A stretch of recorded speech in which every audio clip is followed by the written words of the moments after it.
Hello friends, मैं हूं मोहित मिश्रा और एक बार फिर से स्वागत है आपका मेरे चैनल एमपीपीएससी क्रैक्ड में। कल हमने मेसोपोटामियन और इजिप्शियन सिविलाइजेशन के बारे में चर्चा की थी। आज हम आगे बढ़ते हैं और इंडियन हिस्ट्री की ओर बढ़ते हैं। इंडियन हिस्ट्री का पहला पार्ट लेते हैं। इंडस वैली सिविलाइजेशन से स्टार्टिंग करेंगे। इंडस वैली सिविलाइजेशन का टाइम पीरियड आप देख रहे हैं 2500 बीसी से 1750 बीसी। ये कौन से रिवर के किनारे? सिंधु, सरस्वती या इंडस नदी, सरस्वती भी कहते हैं इंडस नदी को। और आज हम इंडस वैली सिविलाइजेशन के सामाजिक, राजनीतिक, आर्थिक और सांस्कृतिक विकास के बारे में बात करेंगे। सोशल, पॉलिटिकल, इकोनॉमिकल और कल्चरल डेवलपमेंट के बारे में बात करने वाले हैं। So friends, Harappa first city थी जो कि खुदाई में पाई गई थी, खुदाई हुई थी और सबसे पहले हड़प्पा को ही ढूंढा गया था, इसीलिए उसको हड़प्पा सिविलाइजेशन भी कहते हैं। और जो जॉन मार्शल थे, उन्होंने सबसे पहले ये शब्द यूज किया था इंडस सिविलाइजेशन, तभी से उसका नाम इंडस सिविलाइजेशन पड़ा। और हम इसके एक्सटेंट, फैलाव के बारे में थोड़ा सा जानते हैं कि ये कहाँ कहाँ फैला हुआ है। इसका एक्सटेंट है सिंध, बलूचिस्तान, पंजाब, हरियाणा, राजस्थान, गुजरात, वेस्टर्न यूपी और नदन महाराष्ट्र, इतने एरिया में फैला हुआ था। सिंध आज पाकिस्तान में है, पहले जो सिंध था वो इंडिया में था। हम कुछ साइट्स के बारे में बात करेंगे। कुछ साइट्स यहाँ पे लिखी हुई हैं, आप देख सकते हैं। नदन मोस्ट साइट रोपर और मांडा। रोपर पंजाब में है और मांडा जम्मू कश्मीर में है करेंटली। सदर्न मोस्ट साइट है भागत्रव और दैमाबाद। भागत्रव गुजरात में है और दैमाबाद महाराष्ट्र के इलाके में आता है। ईस्टर्न मोस्ट साइट है अलमगीरपुर। अलमगीरपुर है यूपी में, वो भी वेस्टर्न यूपी में। और वेस्टर्न मोस्ट साइट है सुतका गेंदौर। सुतका गेंदौर एक जगह है, ये पाकिस्तान में आती है। इंडस वैली सिविलाइजेशन की कैपिटल सिटीज थी हड़प्पा, मोहनजोदड़ो, और पोर्ट सिटीज जहां से ट्रेड करते थे उन जगह का नाम है लोथल, सुतका गेंदौर, अलादीनो, बालाकोट एंड कुंतासी। मोहनजोदड़ो को सबसे लार्जेस्ट साइट कहा जाता है सिविलाइजेशन की, जबकि मोहनजोदड़ो जो सिटी है वो प्रेजेंटली पाकिस्तान में। सो जो राखी गढ़ी है वो लार्जेस्ट इंडियन साइट है हड़प्पा सिविलाइजेशन की। तो फ्रेंड्स, अभी जिन साइट्स के बारे में हम लोगों ने बात की है, वो साइट्स का नाम मैंने इसलिए लिखा है क्योंकि वो याद रखना जरूरी है कि कौन सी साइट मेन साइट थी। बाकी बहुत सारे पोर्ट्स थे, बहुत सारी सिटीज थी उस टाइम पे, लेकिन हमको इन सिटीज का नाम याद रखना चाहिए। अब कुछ कॉमन फीचर्स देखते हैं उस टाइम के। जो हड़प्पा सिटी थी उसमें सिस्टमेटिक टाउन था और ग्रिड सिस्टम पूरा सिटी में था। जैसे आज नहीं मकान के बाद मकान बने होते हैं, और उस समय ईंटों का यूज देखा गया है। जैसे हम लोग आज ब्रिक्स को यूज करते हैं, वैसे ही उस टाइम पे भी ब्रिक्स का यूज देखा गया है। और उन नालियां बनी हुई थी अंडरग्राउंड ड्रेनेज सिस्टम देखा गया है। और सिटाडेल बनाते थे, छोटे छोटे गढ़ बनाते थे जो कि किले बने हुए रहते थे उन सब में, और ऊंचे इलाकों में बनाया जाता था, उनको सिटाडेल कहा जाता था। आइए कुछ और कीवर्ड्स के बारे में, की पॉइंट्स के बारे में बात करते हैं। Remains of horses have been found in Surkotada. Surkotada एक जगह है, वहां से घोड़ों के अवशेष मिले हैं, उनकी बॉडी, उनके रिमेन्स मिले हैं। हड़प्पा सिविलाइजेशन की मेन क्रॉप्स थी वीट एंड बार्ली, और वहां पे सरसों और कपास की खेती भी करते थे, कॉटन और मस्टर्ड की।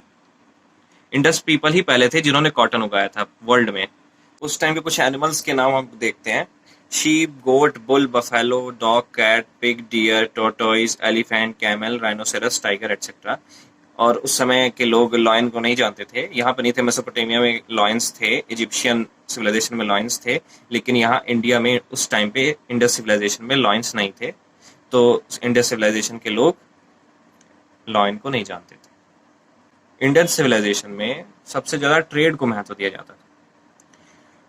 निर्यात और आयात होता था, अलग देशों से सामान लाया जाता था और यहाँ से वहां ले जाया जाता था। इंडस के लोगों ने मेसोपोटामिया और सुमेर के लोग, और बहरेन एक देश था उस समय मेसोपोटामिया का, तो वो उन देशों से भी आयात निर्यात के संबंध बनाए।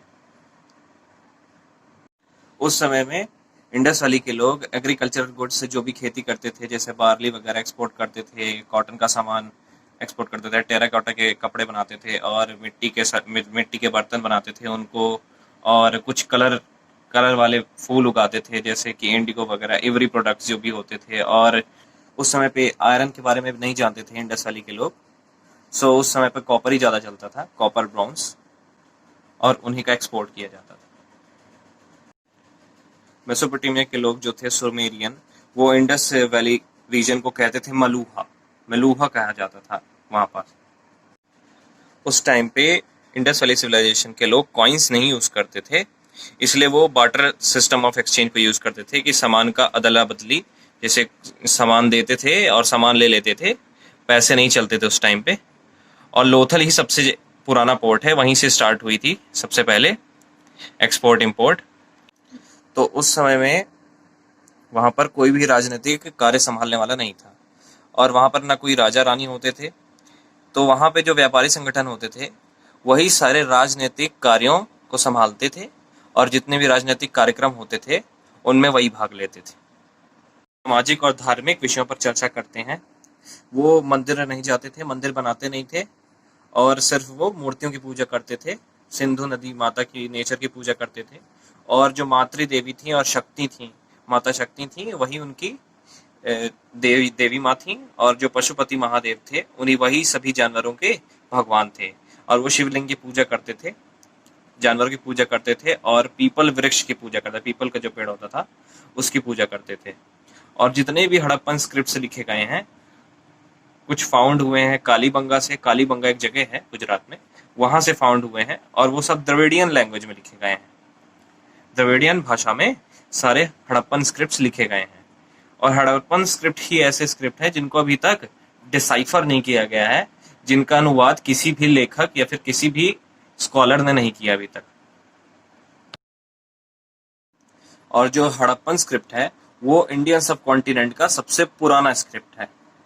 और ब्राह्मी स्क्रिप्ट है वो पुराना है, लेकिन उसका अनुवाद किया जा चुका है, और जो हड़प्पन स्क्रिप्ट का अनुवाद नहीं किया गया है।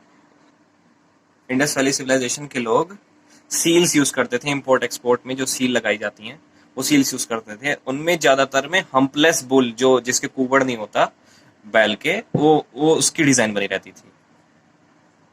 जब इंसान मर जाते थे तो वो उनको बरी करते थे या फिर जला देते थे। तभी से जलाना और बरियल की जो प्रोसेस है वो इंडियंस ने सीखी है।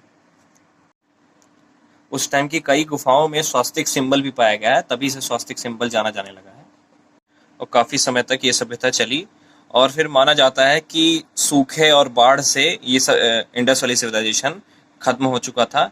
लेकिन मिस्टर व्हीलर नाम के एक हिस्टोरियन है, उनका कहना है कि भगवान इंद्र जो थे, भगवान इंद्र गुस्सा हो गए थे, जिसके कारण उन्होंने बहुत ज़्यादा बारिश की, और उसके बाद सिंधु नदी में फ्लड हो गया था। इस वजह से सारा जगह डूब चुकी थी, जिससे सिंधु घाटी के लोगों को उस जगह को छोड़कर जाना पड़ा था। तभी से वो वाली सभ्यता, इंडस वैली सिविलाइजेशन, डिक्लाइन हो चुका था। So thank you friends for watching my video. I hope आपको समझ में आया होगा जो मैंने बताया। इन कीवर्ड्स को आप भी लिख लीजिएगा और याद करने में आपको सरलता होगी। मैं डिस्क्रिप्शन में आप लोगों को सिलेबस का लिंक दे रहा हूँ, आप वहाँ से डाउनलोड कर सकते हैं। न्यू सिलेबस आया है 2020 में, कुछ बदलाव हुए हैं, आप उनको देख सकते हैं। सो जुड़े रहिए MPPSC क्रैक से।